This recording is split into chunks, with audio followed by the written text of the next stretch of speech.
사사기 8장 10절부터 21절 말씀 마음을 집중하시고 함께 읽어봅니다. 이때에 세바와 살문나가 갈골에 있는데 동방사람의 모든 군대 중에 칼든 자 12만 명이 죽었고 그 남은 15,000명가량은 그들을 따라와서 거기에 있더라.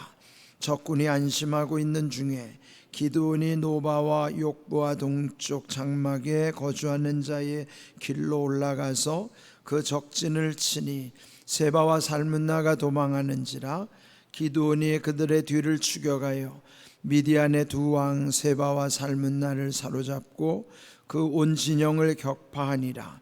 요아스의 아들 기드온이 헤레스비탈 전장에서 돌아오다가 숫곳 사람 중 한 소년을 잡아 그를 신문하매 그가 숫곳의 방백들과 장로들 77명을 그에게 적어준지라.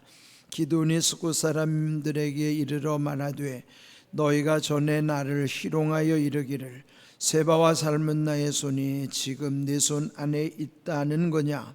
어찌 우리가 내 피곤한 사람들에게 떡을 주겠느냐 한 그 세바와 살문나를 보라 하고 그 성읍의 장로들을 붙잡아 들가시와 찔레로 숫곳 사람들을 징벌하고 분웰 망대를 헐며 그 성읍 사람들을 죽이니라.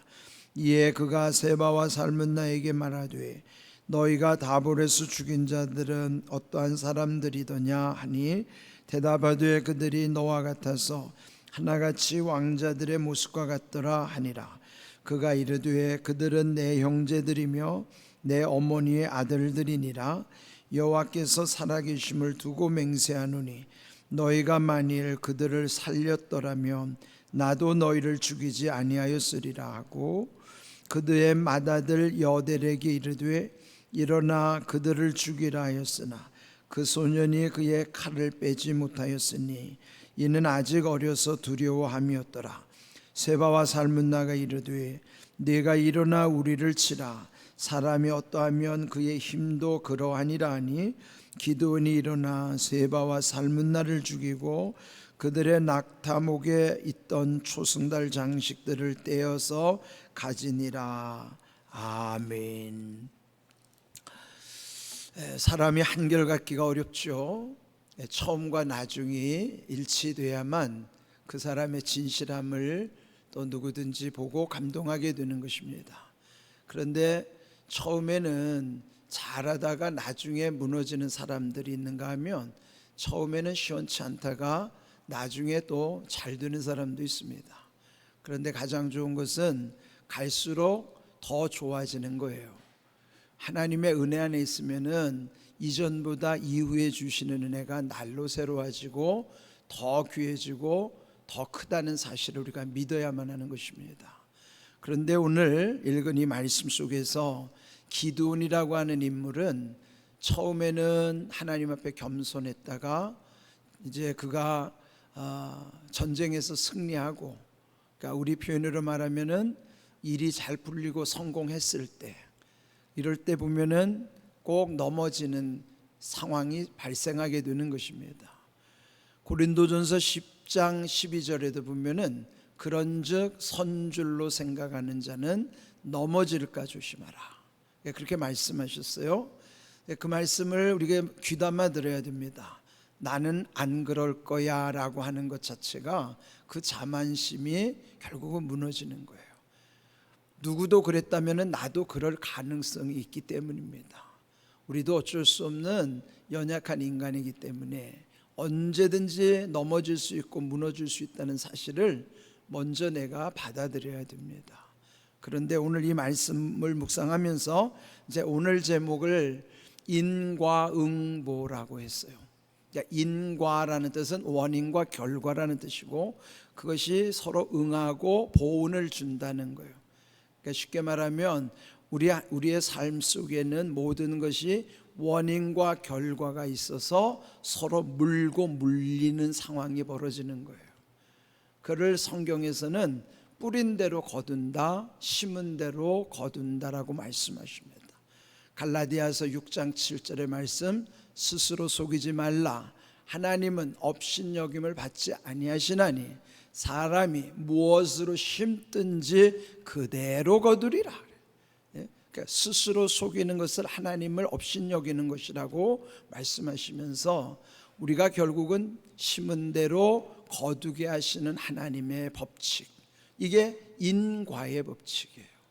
그러니까 우리의 삶 속에 이렇게 인과응보가 있는 것이기 때문에 우리가 마음 먹는 것에서부터 생각이나 또 말과 행동에 있어서 이런 모든 것이 중요해요. 왜냐하면 그런 모든 것이 결국은 심는 것이고 뿌리는 거예요. 그래서 마음 먹은 대로, 생각한 대로, 말한 대로, 행동한 대로 다시 돌아오게도 있고, 그 다음에 이제 그것이 되로 주고 말로 받는 형태로 나타나기 때문에 작은 것을 뿌렸다고 해도 엄청 큰 걸로 내게 부어지는 게 있어요. 그러면 좋은 것을 심으면 좋은 걸 많이 거두겠죠. 그러나 대체로는 나쁜 것을 심은 것을 자기도 몰라요. 그래서 결국은 내가 지금 안 좋은 상황이 사실은 원인이 있다는 것도 모르고 살아요. 근데 세상에 이런 어떤 결과가 원인 없이 오는 게 없습니다. 다 무언가 원인이 있기 때문에 그 결과가 나타나는 것이죠. 그런데 이제 오늘 말씀을 보면은 이 기드온이 앞에서 했던 말에 대한 그 원인이 지금 오늘 읽은 말씀을 보면 결과로 나타나는 거예요. 자, 먼저 10절을 보시면은 그 큰 전쟁, 미디안의 연합군이 13만 5천 명이었다는 사실을 10절에서 말씀하고 있어요. 이때 세바와 살문나, 이들은 미디안들의 왕이에요. 그런데 그들이 갈골에 있을 때 동방 사람의 모든 군대 중에 칼든 자 12만 명 이미 죽었어요. 그러니까 기드온 300용사들이 12만 명을 죽인 게 아니고 그들끼리 자중질환이 벌어져서 자기들끼리 쳐 죽인 거예요, 이게. 그러면 이렇게 12만 명이 참사를 당하고 그래도 여전히 15,000명이나 패잔병이 남아서 갈골에서 머무르고 있는 거예요. 그래서 12만 명, 15,000명을 더하면은 13만 5천 명인 거예요. 13만 5천 명 중에 12만 명 죽고 패잔병이 15,000명이 남았어요. 그러면은 이 15,000명도 기드온의 300용사랑 견주면요 여전히 50배나 많은 인원이에요. 예? 그런데 이 패잔병을 이제 처리하는 과정이 오늘 나오는 것입니다. 그들이 갈골에서 안심하고 있을 때 기드온이 그 적진을 치는 거예요. 그리고 12절, 그때 세바와 살문나 이 미디안의 두 왕이 도망을 가는 것이죠. 기드온이 그들의 뒤를 추격하여 미디안의 두 왕 세바와 살문나를 사로잡고 그 온 진영을 격파하니라. 그러니까 나머지 15,000명 잔당들마저도 다 소탕을 한 것이죠. 그리고 제일 중요한 게 뭐예요? 적군의 왕을 사로잡는 거예요. 그래서 여기 세바와 살문나를 이제 어떻게 처단하는가? 즉시로 죽이지 않아요. 왜 그럴까요? 그 다음 보면은 그 포로로 두 왕을 데리고 오면서 이제 어디를 들르냐면은 이전에 숫곳이라는 곳, 분우엘이라는 곳에 갔었을 때 자기 300명 용사, 그 줄인 300명 용사들에게 떡덩이를 좀 주라고 요청한 적이 있었죠. 그때 숫곳과 분우엘 사람들이 협조하지 않아요. 왜? 그 두려운 세바와 살문나가 아직 살아있는데 만약에 당신 요청대로 떡을 줬다가는 나중에 세바와 살문나가 우리에게 보복할 수도 있지 않는가, 그 두려움 때문에 오히려 빈정거리면서 주지 않았어요. 그때 이 기드온이 얼마나 분노했는지, 그러면서 그들의 말대로 이제 내가 돌아오면은 너희들을 다 여기서 말한 대로 처단을 하겠다는 걸 이제 그대로 실행하는 거예요. 14절, 숫곳 사람 중 한 소년을 잡아 그를 신문하며, 그러니까 숫곳의 한 소년을 사로잡았는데 그 소년에게 정보를 캐는 거예요. 그리고 그 숫곳 사람의 방백 장로들 77명 명단을 작성하는 거예요. 이게 뭐예요? 살생부예요, 이게. 그곳에 유지들을 이름을 다 받아 적는 거예요. 77명의 살생부를 만들어 가지고, 그리고 마침내 15절 기드온이 숫곳 사람들에게 말하기를 너희가 이전에 나를 희롱했었지. 이거 얼마나 두려운 일이에요. 이제 복수하러 온 거예요. 떡 안 줬다고. 그러면서 희롱한 대가를 지불하는, 세바와 살문나의 손이 지금 내 손 안에 있다는 거냐? 이렇게 조롱했었죠. 어찌 우리가 네 피곤한 사람들에게 떡을 주겠느냐? 이렇게 말했던 걸 다시 되돌려 말해주면서, 그렇다면 너희들이 말했던 세바와 살문나를 여기 봐라. 내 손 안에 있지 않냐? 얼마나 잔인해요. 예? 그러면서 그 성읍 장로들 77명, 거기 살생부에 기록된 사람들을 붙잡아 들가시와 찔레로 징벌하였다. 되갚아 준 거예요. 자, 인과응보죠. 왜 그랬어요? 그런 원인을 제공했기 때문에 기드온은 그대로 돌려준 거예요. 이게 인과응보란 말이에요. 왜 이런 결과가 있었는가? 그런 원인을 그들 숫곳 사람들이 뿌려놨기 때문에 그대로 갖다가 되갚아 준 거예요. 이게 복수하고자 하는 우리의 못된 심성이 우리 속에 다 있어요. 저도 있어요. 다 있어요. 되갚아주고 싶은 악한 마음이, 우리 사람에게는 복수하고 싶은 마음이 다 있단 말이에요. 그래서 기드온이 그대로 표현이 된 거예요. 기드온 속에서. 뿐만 아니죠. 17절 브누엘에 이르러서 망대를 헐어버리겠다고 했는데 그대로 한 거예요. 그리고 그 성읍 사람들을 죽였다. 얼마나 끔찍한 일이 벌어진 겁니까? 그러니까 여러분, 우리가 이게 여기 지금 말 잘해야 된다는 거예요. 예? 말 함부로 하지 말자. 그 말이 어떻게 그걸 뿌린 대로 심은 대로 나한테 돌아올지 몰라요. 그러니까 지금 이 기드온을 통해서, 물론 기드온이 이렇게 한 것이 반드시 옳은 것은 아니에요. 그러나 대체적으로 세상 사람들은 이렇게 살죠. 그런데 기드온이 해야 되는 본분이 뭡니까? 사사가 해야 할 일들은 사람의 생명을 지켜주는 게 사사가 해야 되는 일이에요. 그런데 이 숫곳이나 브누엘이나 다 자기 동족이에요. 그러면 자기 동족을 지켜야 하는 것이 제1의 사명인데, 사사로운 자기 감정의 표현으로 인해서 오히려 그들을 죽였다고 하면은 사사로서의 본분을 망각한 거예요. 아무리 속상해도 해서는 안 될 일이 있는 거예요. 우리가 아무리 화가 나도 해서는 안 될 말이 있고, 아무리 하고 싶은 행동이 있어도 해서는 안 될 행동이 있는 거예요. 그런데 분별을 잃어버리면 그냥 막 저지르는 거예요. 그냥 생각 없이 나오는 대로 말을 막 질러대고 막 걸러지지 않은 행동을 함부로 하는 거예요. 이러한 모습을 두려워해야 합니다. 그래서 지금 이 기드온도 지금 무너지는 거죠. 물론 그들이 그런 원인을 제공했다 하더라도 기드온은 반드시 그렇게 해서는 안 됩니다. 근데 여기서 또 끔찍한 일이죠. 그 두 왕을 어떻게 징벌하는가? 이제 그 두 왕들에게 신문을 하는 거예요. 자, 18절, 그가 세바와 살문나에게 신문하기를 너희가 다볼에서 죽인 자들이 어떤 사람들이더냐? 그러니까 예전에 자기 기드온의 형제들을 죽였던 걸 이미 알고 있어요. 그래서 이 왕들에게 또 복수하는 거예요. 그랬더니 이 왕들이 대답하기를 우리가 죽인 그들은 너처럼 생겼는데 하나같이 왕자들의 모습과 같더라. 그렇게 표현. 그러니까 그 사람들은 어떤 사람을 죽였는지 모르죠.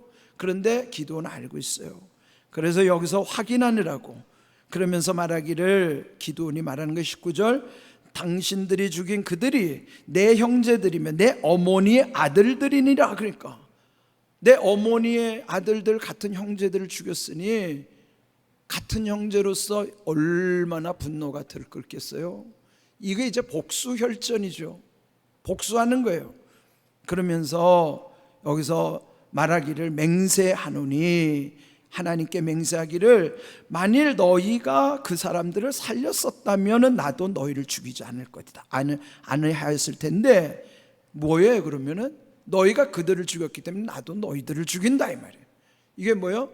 사람을 죽이는 명분을 찾는 거죠. 끔찍하지 않아요? 이런 일을 서슴없이 할 수 있는 것이죠. 물론 이제 이러한 것은 어떻게 보면은 우리 속에 있는 당연한 모습일 수도 있을 것입니다. 그런데 여기서 복수하는데요. 자, 20절을 보시면은 자기의 맏아들 기드온의 맏아들 여델에게, 그가 나이도 어린 소년인데 그에게 일어나서 그 두 왕 세바와 살문나를 쳐 죽이라고 칼을 쥐어주는 거예요. 그런데 아직 어리기 때문에 두려워서 못하는 거죠. 아니, 아무리 자기 자식한테, 어린 자식한테 시켜야 할 일이 있고 안 시켜야 할 일이 있잖아요. 어떻게 사람 죽이는 일을, 그 끔찍한 일을 자식한테, 그것도 어린 자식한테 그 끔찍한 일을 맡기냔 말이에요. 그만큼 이 기드온이 지금 변질되어 가고 있는 거예요. 그런데 그 모습을 보고서 이 두 왕이, 그래도 왕은 그 민족의 최고 지도자인데 애숭이한테 죽는다는 게 얼마나 수치예요. 그래서 항변하기를 당신이 우리를 죽이라 말이에요. 그게 떳떳하죠. 죽어도 비겁하게 죽지 않고 애송이한테 죽는 수치를 당하지 않고 당신한테 죽는 것이 우리가 명예롭다. 그러니까 이 사람들도 진짜 대단한 사람들이죠. 그렇게 해서 결국은 처단을 하는 거예요. 이렇게. 그래, 여기서 보면서 기드온이 처음은 정말 겸손하게 하나님 앞에 쓰임받다가 점점 변질되어 가고 있는 과정을 보는 거예요. 그 다음엔 더 변질되는 과정이 나옵니다. 근데 이런 걸 보면은 우리도 우리를 돌아봐야 된단 말이에요. 우리가 정말 변화될 것이나 변질될 것이냐. 변화라고 하는 건요, 변은 다 똑같이 변화나 변질은 다 뭔가 달라지는 것인데, 변은 달라진다는 거예요. 근데 화라고 하는 건 어떻게 닮아가느냐. 예수님을 닮아가는 게 변화라 그러고, 질이 달라지는 게 뭐예요? 이 물이 물이어야 될 물의 질이 달라지면 이거 썩은 거죠. 그거 못 먹는 거죠. 질이 달라지면 못 쓰는 거예요. 변질되면 인간도 변화돼야지, 변질되면 인간도 망가지는 거예요. 우리가 늘 주님을 닮는 변화의 과정에서 살아야지, 변질되면은 그 인간은 이제 썩어지는 거예요. 쓸 수가 없는 거예요. 그러니까 기드온 같은 사람도 그랬다면은 나 같은 것도 그렇다는 거예요. 별 수 없어요. 어떻게 해야 됩니까? 주님 안에 있지 않으면 다 무너진다고요. 인간은 교만할 수밖에 없는 존재란 말이에요. 그래서 우리가 이 사실을 인정하고 늘 주님의 은혜 안에 있어야만, 그래야지만 늘 진실하고 겸손함 가운데 하나님의 능력을 힘입어 살아가는 것입니다. 귀한 말씀 마음에 새기시고 늘 우리가 기도하는 것처럼 말씀대로 이루시는 은혜와 복 체험하고 간증하고 누리는 삶 되시기를 주님의 이름으로 축복합니다. 아멘.